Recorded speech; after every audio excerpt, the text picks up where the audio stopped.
Assalamu alaikum warahmatullahi wabarakatuh. Yawa, yanda mutum zai yi trading ɗin token ɗin shi daga koma menene zuwa USDT, da kuma yanda mutum zai tura ta UID. To abinda mutum kawai zai yi shine, idan mutum ya shiga post ya shiga trade. Idan mutum ya shiga trade, zai shiga nan wajen kati ɗin nan gashi nan a sama ina scrolling ɗin shi.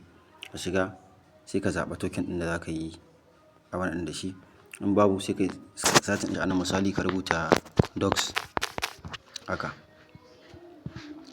Sai ka danna docs gashi nan a sama, docs USDT sai ka danna shi.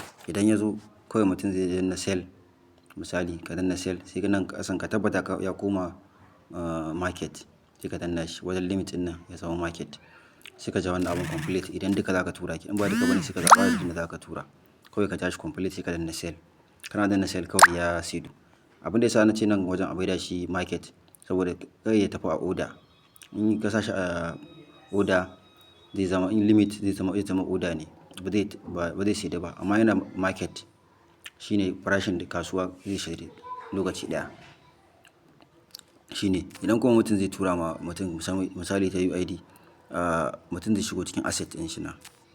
In ka shiga asset sai ka shiga nan. Idan za ka gan shi a cikin pounding misali, sai ka shiga cikin trading zai shigo. In ka shiga trading haka misali, sai ka shiga transfer. Kana shiga transfer haka sai ka zaɓa docs, ga docs ɗin nan misali ya hau. In ma ba docs bane sai ka danna nan wajen docs ɗin zai ba coins ɗin da za ka zaɓa. In ka zaɓa sai ka wannan abin na tsakiya za a juya shi. Trading ɗin ne a sama, sai zama trading ne a ƙasa sama, pounding ɗin shine a ƙasa. Saboda idan yana cikin pounding, in yana cikin trading ba zai tura ba. Dole sai ka danna max, ga max ɗin wajen docs. Mutum na danna max zai zama ya dawo cikin pounding account kenan, sai a danna confirm. Shi kenan. Idan yana cikin trading ba zai saidu ba, dole sai an maida cikin pounding. Haka shine. Sannan kuma idan mutum zai tura sai shiga withdraw. Still idan mutum ya shigo asset ɗin nan, ga withdraw nan ana. Kawai ka shiga withdraw. Kana shiga withdraw sai ka zaɓa abin da za ka tura. Misali docs ɗin nan ne a wajen, sai mu danna shi. In ma searching za mu yi sai mu searching. Misali a nan wajen shine. A maimakon mutum ya zaɓa wancan ɗin nan, sai mutum ya zaɓa internal transfer. Idan ta UID za ka tura kenan ko ta email ko ta phone number, sai ka zaɓa internal transfer, ka danna internal transfer.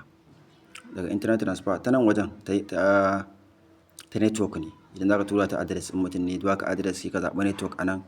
Ka zaɓa network ɗin da za ka tura. Shine ka zaɓa network. Wannan yana under abun nan ne, ton. Amma nan sauran idan ka sa za ka ga network zai baka option, ka zaɓa option ɗin da za ka tura. Shine. Nan kuma internal transfer sai ka zaɓa UID gashi nan a ƙarshe. Kana danna UID shi kenan. Magana ya ƙare, ka gama. Kana zaɓa UID sai ka sa UID ɗin a nan wajen tsakiya. Nan ka sa amount ɗin da za ka tura. In max ne ka danna max. Kan max ɗin docs ɗin nan in shi zan tura naga dama sai in tura. Shi kenan sai mutum ya danna withdraw. In Allah ya yarda zai tafi. In dai har mutum ya saida transfer ɗin shi da komai zai tafi in sha Allah.